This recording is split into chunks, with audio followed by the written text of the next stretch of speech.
Bonjour à tous et bienvenue dans ce nouvel épisode d'Art et Culture, le podcast des amateurs d'art et des curieux, avec Célia Morand.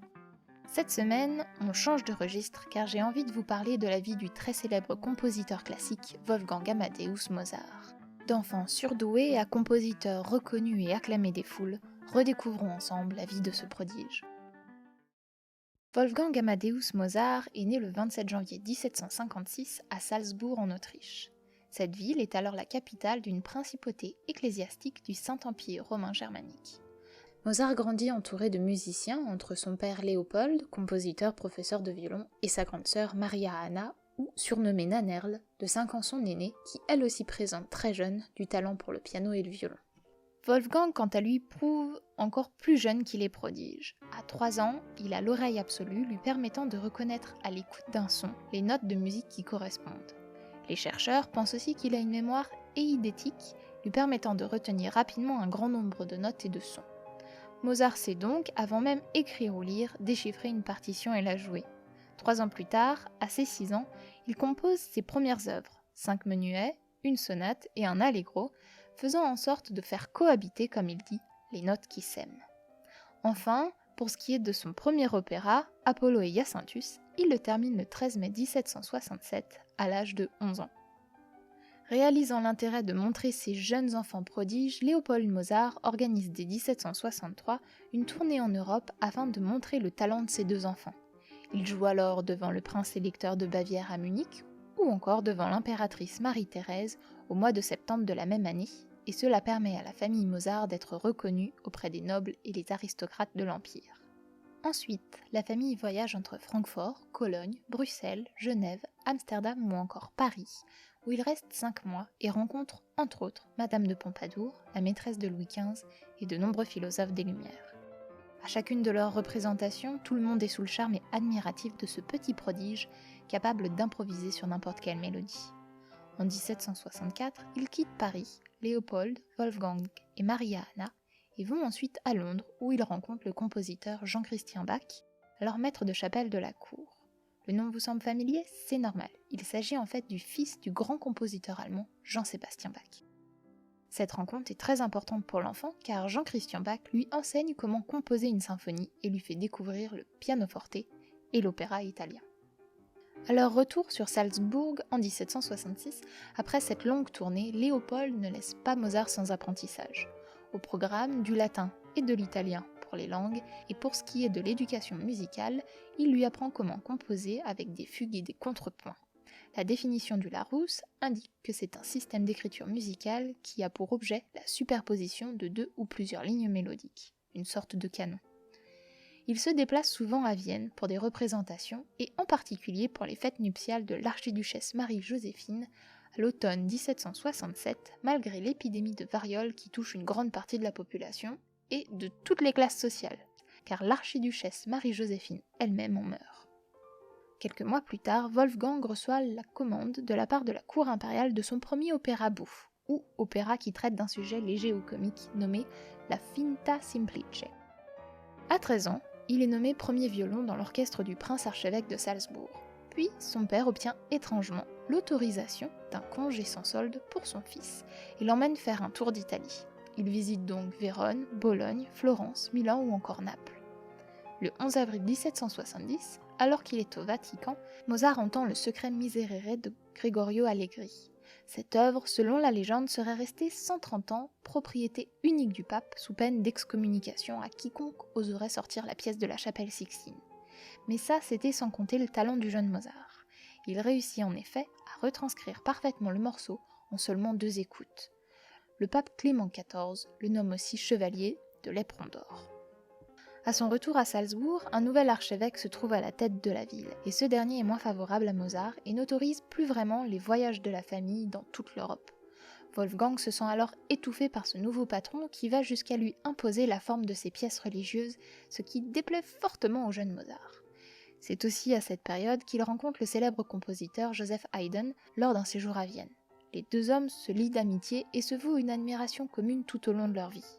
Mozart surnomme Joseph Haydn Papa Haydn et dit à son propos que, je cite, « Lui seul a le secret de me faire rire et de me toucher au plus profond de mon âme ». Fin de citation. Haydn, de son côté, aurait écrit à Léopold Mozart, je cite, « Je vous le dis devant Dieu, en honnête homme, votre fils est le plus grand compositeur que je connaisse, en personne ou de nom, il a du goût et en outre la plus grande science de la composition. » Fin de citation.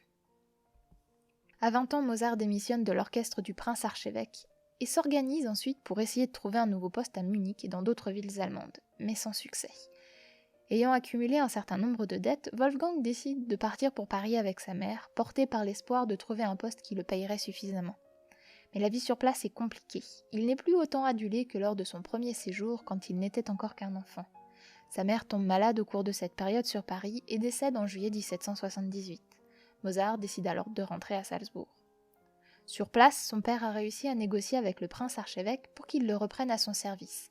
Mais cela ne dure pas. Mozart est viré le 9 mai 1781. Il s'installe alors à Vienne comme compositeur indépendant, lui permettant de créer comme bon lui semble. Le 4 août 1782, il épouse Constance Weber, chanteuse soprano, issue elle aussi d'une famille de musiciens. Ensemble, ils auront 6 enfants. Tout semble aller pour Mozart à cette époque. Il donne des cours à des prestigieuses familles, l'opéra L'Enlèvement au sérail, commandé par l'empereur Joseph II, qui raconte la tentative par le noble Belmonte d'enlever sa fiancée Constance, retenue prisonnière dans le palais du pacha turc Selim, est acclamé par le public. Il est aussi admis chez les francs-maçons dans la loge de la Bienfaisance en décembre 1784. D'ailleurs, en parlant des francs-maçons, savez-vous que son célèbre opéra, La Flûte enchantée, présenté pour la première fois en 1791, est inspiré de ce milieu et représente les étapes initiatiques de l'ordre. Ce n'est pas la seule pièce composée pour ses frères francs-maçons, au total, il leur en écrit une douzaine.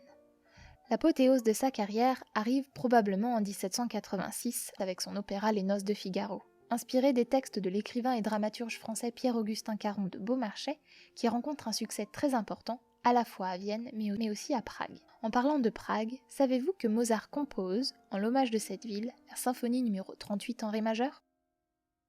En mai 1787, Léopold Mozart meurt, et même si les deux hommes n'étaient plus liés, Wolfgang est très affecté par ce décès. Cela change même sa réalisation de l'opéra Don Giovanni, sur lequel il était en train de travailler, le transformant d'opéra bouffe à un opéra tragicomique. À la fin de cette année, Joseph II, l'empereur, nomme Mozart musicien de la chambre impériale et royale avec un salaire très confortable de 800 florins par an, en plus des revenus tirés des cours privés donnés auprès de la noblesse de Vienne. Mais Mozart est alors criblé de dettes. Il emprunte et dépense sans s'arrêter. Il semblerait qu'il ait même frôlé une condamnation judiciaire. Pour rembourser ses dettes, il n'hésite pas à demander de l'aide auprès de ses riches élèves. En 1790, l'empereur Joseph II décède et laisse place à l'empereur Léopold II, qui lui n'a pas l'air de trop apprécier Mozart. Il perd donc sa place de musicien de la chambre impériale et de ce fait, beaucoup de ses élèves arrêtent leurs cours avec lui. Le compositeur est aussi souvent malade et se plaint de rhumatisme. En juillet 1791, un inconnu, plus si inconnu de nos jours, puisqu'il s'agit très probablement de Franz von Walsegg, commande à Mozart un requiem en la mémoire de son épouse décédée. Mais Wolfgang n'a pas le temps d'achever cette composition car il meurt le 5 décembre 1791, à 35 ans, des suites d'une dégradation brutale de sa santé. Il est enterré le lendemain dans une fosse commune anonyme à l'extérieur de Vienne, comme il était d'usage à l'époque, afin d'éviter la propagation de maladies dans la capitale autrichienne. Quand on regarde avec un peu de recul la vie de Mozart, on se rend compte du nombre impressionnant d'œuvres créées au cours de sa vie, avec 12 opéras, 41 symphonies, dont certaines ont été écrites en quelques semaines seulement, un grand nombre de concertos dédiés au piano, à la flûte, 43 sonates et j'en passe. Oui, je sais, je vous ai perdu. Afin de s'y retrouver, Ludwig von Köchel, écrivain, compositeur passionné de musique et botaniste autrichien, travaille pour créer le catalogue chronologique de l'œuvre de Mozart. Il classe donc l'ensemble des créations du génie suivant leur date de composition et les numérote. Pour finir, il ajoute la lettre K avant ce nombre, signifiant catalogue Köchel. Et combien d'œuvres furent créées au total, vous demandez-vous ? Eh bien, en suivant ce catalogue, nous arrivons au moins à 626 œuvres, soit une moyenne de 17 créations par an depuis sa naissance. Vraiment incroyable. Le travail de Mozart inspire donc, de son vivant mais aussi après sa mort, de grands compositeurs tels que Beethoven, Schubert ou encore Chopin.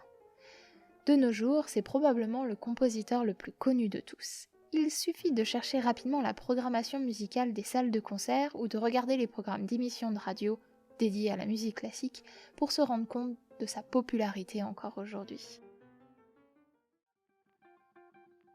J'espère que cet épisode vous en a appris un peu plus sur la vie du compositeur de génie Wolfgang Amadeus Mozart et vous a donné envie d'écouter, de découvrir ou de redécouvrir ses créations musicales. N'hésitez pas à vous abonner à Aréculture sur votre plateforme d'écoute préférée pour ne rater aucune sortie et à me suivre sur Instagram sous le pseudo Aréculture Podcast tout attaché ou Facebook sur La Balançoire de Fragonard pour des posts quotidiens sur divers thèmes artistiques ou culturels et surtout les annonces des prochains podcasts. À bientôt pour de nouvelles découvertes!